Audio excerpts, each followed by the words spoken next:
الحمد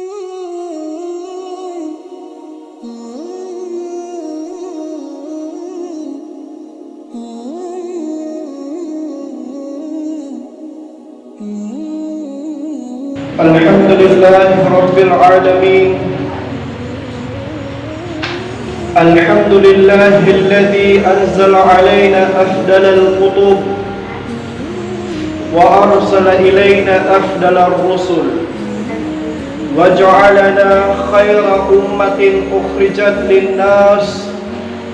أشهد أن لا إله إلا الله وحده لا شريك له، له الملك وله الحمد، يحيي ويميت وهو حي لا يموت وهو قيوم لا ينام، بيده الخير وهو على كل شيء قدير. وأشهد أن محمدا عبده ورسوله وصفيه وخليله وحبيبه، بلغ الرسالة وأدى الأمانة ونصح الأمة وجاهد في الله حق جهاده حتى أتاه اليقين. أما بعد، معاشر الموحدين عباد الله، اعلموا أن سبحانه وتعالى يقول في كتابه المنزل وهو أصدق القائلين: يا أيها الذين آمنوا اتقوا الله حق تقاته ولا تموتن إلا وأنتم مسلمون. وفي آية أخرى: والعصر إن الإنسان لفي خسر إلا الذين آمنوا وعملوا الصالحات وتواصوا بالحق وتواصوا بالصبر. وقال رسول الله صلى الله عليه وسلم في حديثه: نعمتان مغبون فيهما كثير من الناس، الصحة والفرج. اللهم صل وسلم وبارك وأنعم على هذا النبي الكريم وعلى آله وصحبه ومن تمسك بسنته وتخلق بأخلاقه ومن دعا إلى دعوته إلى يوم الدين. Bago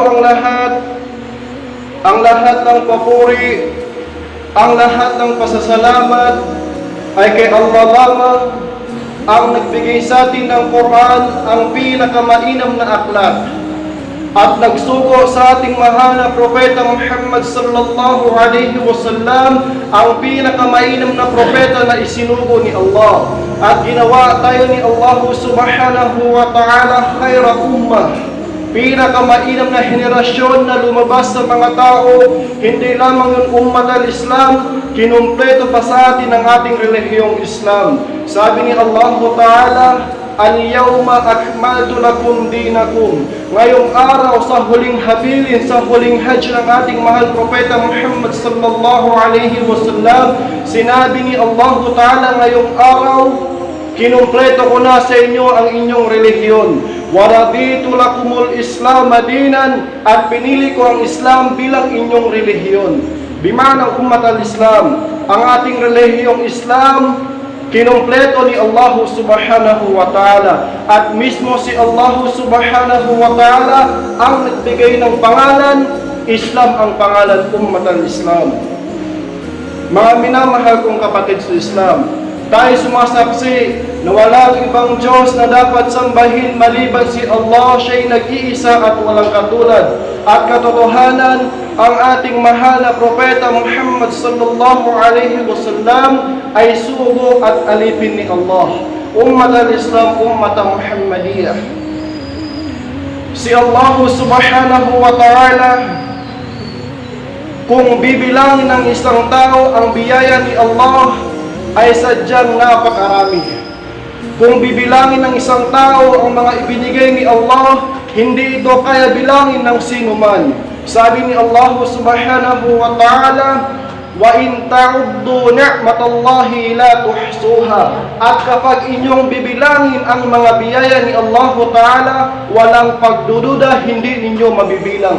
Sa sobrang dami ummat al-Islam, hindi mabilang ng isang tao ang biyaya ni Allah Subhanahu wa Ta'ala. Pero ummat al-Islam, may isang biyaya ang ibinigay si Allah Subhanahu wa Ta'ala. Itong biyaya na ito, karamihan sa mga tao, dahil hindi nila nagamit upang sambahin si Allah Ta'ala, sila ay nalugi. Sila ay nalugi, ummat al-Islam. Anong biyaya? Ang tinatawag na ni'matul waqt, ang biyaya na oras. Ang oras, ummat al-Islam, sabi ng sugo ni Allah Subhanahu wa Ta'ala, ni'matani magbunun fihima kathirun minan nas, as-sihhatu wal faragh. Dalawang malaking biyaya, sabi ng sugo ni Allah. Dalawang malaking biyaya, sabi ng sugo ni Allah. Karamihan sa mga tao ay malulugi dahil hindi nila ginamit sa paggawa ng kabutihan. As-sihha, ang lakas ng katawan. Wal faragh, ang bakanteng oras. Bimana ummat al-Islam, ang karamihan sa tao, sabi ni Allah, sabi ng sugo ni Allah Ta'ala, ay nalugi dahil hindi nila nagamit ang kanilang lakas upang sambahin si Allah Ta'ala. Dahil hindi nila nagamit ang kanilang oras upang sambahin si Allah Subhanahu wa Ta'ala. Bimana ummat al-Islam, ang karamihan sa mga tao, dahil naging pabaya tayo, hindi natin ginamit ang ating lakas, hindi natin ginamit ang ating mga oras, karamihan sa atin, sabi ng sugo ni Allah, ay malulugi. Si Allah Subhanahu wa Ta'ala, halos sa lahat ng panahon, pinapangako ni Allah Subhanahu wa Ta'ala, wal fajr, wal asr, wal layli, wal nahar. Halos sa lahat ng panahon, si Allah Subhanahu wa Ta'ala ay nangangako upang malaman ng isang tao kung gaano kahalaga ang isang oras, upang malaman ng isang tao kung gaano kahalaga ang panahon. Halos si Allah Subhanahu wa Ta'ala ay mangangako sa bawat panahon. At isa na sa mga pinapangako ni Allah Subhanahu wa Ta'ala, ummat al-Islam, wal asr, pinapangako ko sa lahat ng oras. Pinapangako ko sa lahat ng oras, innal insana lafi khusr, na katotohanan ng mga tao sa loob ng pagkalugi. Magsisimula sa panahon ni Adam alayhi salatu wassalam, hanggang sa kahuli-hulihang tao mabubuhay, sabi ni Allah, lahat ng tao ay malulugi. Illa alladhina amanu, maliban sa mga taong merong paniniwala kay Allah, wa amilus salihat, at isinabuhay nila ang kanilang paniniwala sa pamamagitan ng paggawa ng kabutihan. Wa tawasaw bil haqq, sila'y nagpapayo patungkol sa kabutihan, kabutihan mula sa Quran at kabutihan mula sa pamamaraan ng mahal na propeta Muhammad sallallahu alaihi wasallam.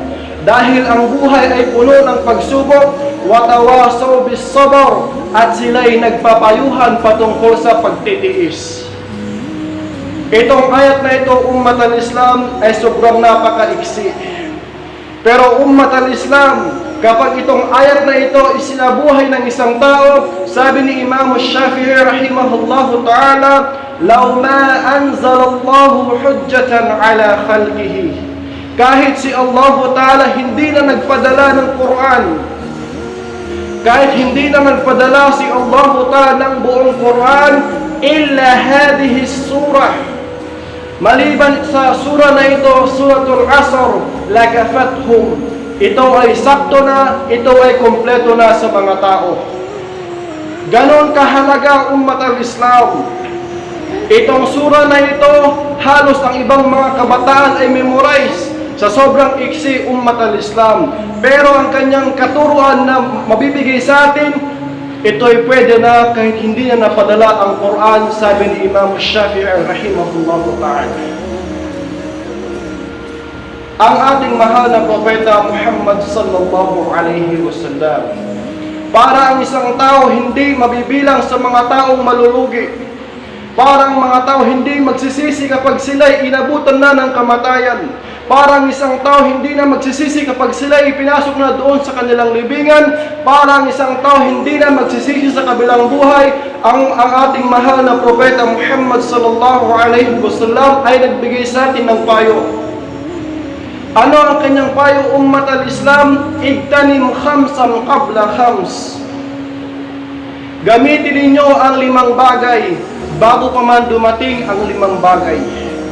Bimana ummat al-Islam, itong 5 bagay na ito gamitin natin para maiwasan natin ang tinatawag na pagkalugi, para maiwasan natin ang tinatawag na pagiging kawalan sa kabilang buhay. Ang una-una, ummat al-Islam, shababaka qabla hiramik. Gamitin mo ang pagiging binata bago pa dumating ang pagiging matanda. Maraming mga ginagawang kabutihan ummat al-Islam na kayang gawin ng mga kabataan na hindi kaya gawin ng mga matatanda. At isa sa mga dahilan kung bakit mahihirapan ang mga matatanda na gumawa ng kabutihan dahil nung sila ay sa panahon ng kabataan, hindi nila sinanay ang kanilang sarili upang sundin si Allah Ta'ala. Hindi nila sinanay ang kanilang sarili upang maghanap ng kaalaman, upang magbasa ng Quran, upang paano sundin si Allah Subhanahu wa Ta'ala. Kaya pagdating ng pagkatanda ummat al-Islam, mahihirapan tayo kung paano sundin si Allah Subhanahu wa Ta'ala. Kaya sabi ng sugo ni Allah, igtanim shababaka qabla hiramik. Gamitin mo ang iyong pagiging binata. Binata na kung saan malakas pa ang isipan. Binata na kung saan malakas pa ang pangangatawan. Binata na kung saan kakaunti pa ang mga responsibilidad. Kaya sabi ng sugo ni Allah, gamitin mo ang iyong pagiging binata bago pa man dumating na ikaw ay matanda na. Wasihataka qabla siqamik. At gamitin mo ang iyong lakas bago pa man dumating ang iyong sakit. Kapag ang isang tao, ummat al-Islam, malakas gumawa ng kabutihan, malakas magsamba kay Allah Subhanahu wa Ta'ala, at siya'y dinatnan ng sakit, isusulat pa rin ni Allah Subhanahu wa Ta'ala ang kanyang ibadat tulad ng kanyang ginagawa nung siya ay malakas pa. Isusulat pa rin ni Allah Subhanahu wa Ta'ala ummat al-Islam. Kapag ikaw ay malakas sumamba kay Allah Subhanahu wa Ta'ala at dinapuan ka ng sakit, isusulat pa rin ni Allah Subhanahu wa Ta'ala ang iyong ibada katulad ng ikaw ay noong malakas pa. Kaya sabi ng sugo ni Allah, gamitin mo ang iyong lakas bago pa man dumating ang iyong sakit. Waginaka qabla faqrik. Gamitin mo ang iyong kayamanan bago pa dumating ang iyong pagkahirap. Gamitin mo ang iyong kayamanan bago pa dumating ang iyong pagkahirap. Itong mundo, ad-dunya mazra'atun lil akhirah. Itong mundo ay taniman para sa kabilang buhay. Lahat ng ating ginagawa ummat al-Islam sa kabilang buhay natin aanihin. Kaya itong mundo ummat al-Islam, dapat tayo magmadali kung paano gumawa ng kabutihan. Kaya ang sabi ni Allah Ta'ala, fastabiqul khairat. Fastabiqul khairat. Dapat kayong mag-uunahan kung paano gumawa ng kabutihan.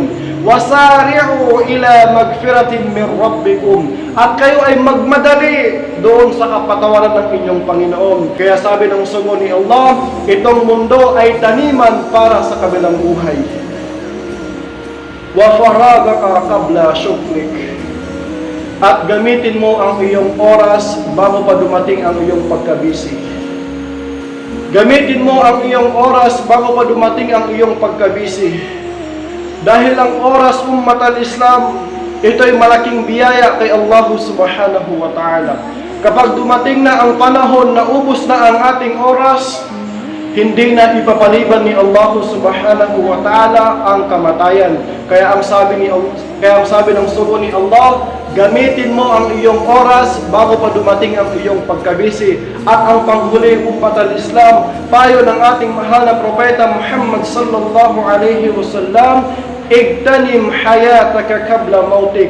Gamitin mo ang iyong buhay bago pa dumating ang kamatayan. Gamitin mo ang iyong buhay bago pa dumating ang kamatayan. Isang araw, tinanong ang mahal na propeta Muhammad sallallahu alaihi wasallam kung sino sa mga tao ang pinakamainam. Sabi ng isang lalaki, "Ya Rasulullah, ayyun nasi khair?" O sugo ni Allah, sino ba sa mga tao ang pinakamainam? Sabi ng sugo ni Allah Ta'ala, "Man tala umru wa hasuna amalu." Sino-sino sa mga tao binigyan ni Allah Ta'ala ng mahabang buhay at lalo pang naging mabuti ang kanyang ginagawa. Bimana, habang siya ay tumatanda, lalo pang dumarami ang kanyang mga ginagawang kabutihan, sabi ng sugo ni Allah, yan ang pinakamainam na tao. Yan ang pinakamainam na tao, sabi ng sugo ni Allah, na habang binibigyan ni Allah Ta'ala ng buhay, lalo pang nadadagdagan ang kanyang mga ginagawang kabutihan. Fa'ayyun nasi syar? Sino naman o sugo ni Allah ang pinakamasama sa mga tao? Sabi ng sugo ni Allah, wa tala umru wa sa'a amalu. Sino-sino sa mga tao na binigyan ni Allah Ta'ala ng mahabang panahon, ng mahabang taon, lalo pang nadadagdagan ang kanyang mga ginagawang kasalanan. Bimana ummat al-Islam, masakit mang isipin sa paningin ni Allah Ta'ala ang isang tao na binigyan ng mahabang panahon at lalo pang nadadagdagan ang kasalanan. Sa paningin ni Allah Ta'ala, ang tao na ito ay masama. Kaya ummat al-Islam, ummat al-Muhammadiyah, kapag tayo binigyan ni Allah Ta'ala ng araw, ng oras, ng panahon, dapat natin itong gamitin kung paano sambahin si Allah Subhanahu wa Ta'ala. Si Umar ibn Khattab, sabi niya, Inni an akrahu an ara ahadakum faridan.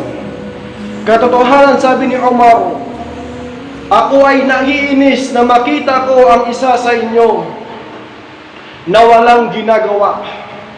La fi amali dunya. Hindi naman nagdinegosyo, hindi naman nagtatrabaho, wala fi amali akhirah, at hindi naman gumagawa ng kabutihan para sa kabilang buhay. Bimana ummat al-Islam, ang kinaiinisan ni Umar ibn Khattab, ang isang tao na walang ginagawa, ang isang tao na pinapatay niya lang ang kanyang oras, ang isang tao na inubos niya ang kanyang oras sa entertainment lamang, sa mga walang kabuluhan. Ito ang kinaiinisan ni Umar ibn Khattab radiyallahu anhu.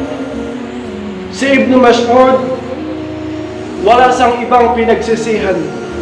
Si Ibn Mas'ud, wala sang ibang pinagsisihan. Sabi niya, ma qadimtu ala shay'in. Wala akong ibang pinagsisihan, sabi ni Ibn Mas'ud, nadami ala yawmin garabat syamsuhu. Ang pinagsisihan ko lang, sabi ni Ibn Mas'ud, isang araw na dumaan sa akin, nakasa fihi ajli, nabawasan ang aking oras, nabawasan ang aking buhay sa araw na yun. Walam yazdad amali, hindi man lang na nadadagdagan ang ginagawa kong kabutihan. Hindi man lang nadadagdagan ang ginagawa kong kabutihan. Yun ang aking pinagsisihan, sabi ni Ibn Mas'ud. Isang araw na dumaan sa kanya na hindi man lamang siya nakagawa ng kabutihan, yun ang pinagsisihan ni Ibn Mas'ud. Ilang araw na kaya ang nawala sa atin ummat al-Islam? Ilang panahon na kaya ang sinira natin ummat al-Islam? Ibn Mas'ud, isang araw lamang ang kanyang pinagsisihan. Dapat ganon tayo ummat al-Islam, sa bawat araw dapat lagyan natin ng puro mga kabutihan. Sabi ni Al-Hasan al-Basri, ma min yawmin yunshaqqu fajruhu illa wa yunadi. Sa bawat araw, sabi ni Al-Hasan al-Basri, ang araw kapag lumabas doon sa silangan, ito'y manawagan. Manawagan ng araw ummat al-Islam. Kung ang araw makapagsalita lamang, ito ang kanyang panawagan. Sabi ng araw, Ana khalqun jadid. Ako na ang bagong nilikha ni Allah Ta'ala wa ala amalika shahid. At ako na ang magsasaksi sa iyong ginagawa. Bimana ummat al-Islam, ang araw magsasaksi sa kung ano ang ating ginagawa. At siya'y manawagan, ako na ang bagong nilikha ni Allah Ta'ala at sasaksi sa inyong mga ginagawa, mapamabuti man o masama. Faida mabaitu, kapag ako ay naubos, sabi ni araw, la a'udu ila yawmil qiyamah, hindi na ako babalik hanggang dumating ang kabilang buhay. Bimana ummat al-Islam, itong araw na ito kapag dumaan sa atin, hindi na ito babalik hanggang dumating ang kabilang buhay. Ganon ang panawagan ng araw ummat al-Islam, o anak ni Adam, ako na ang bagong nilikha at sasaksi sa inyong mga ginagawa. Patazawwad minni, gamitin ninyo ako, sabi ng araw. Dahil ako, sabi ng araw, hindi na ako babalik kapag ako ay naubos hanggang dumating ang kabilang buhay. Sabi ni Yahya bin Mu'adh, ida'atul waqt ashaddu min al-maut. Ang kamatayan mas mainam kaysa sa pagsasayang ng oras. Ang kamatayan mas mainam kaysa sa pagsasayang ng oras. Fa innal maut inqita'un 'anil khalq. Dahil kapag ang isang tao dinatnan ng kamatayan, mapuputol na ang katanungan sa kanya sa kabilang buhay. Hindi na siya tatanungin sa mga oras kapag pagkatapos ng kamatayan. Wa inna ida'atal maut inqita'un 'anil haqq.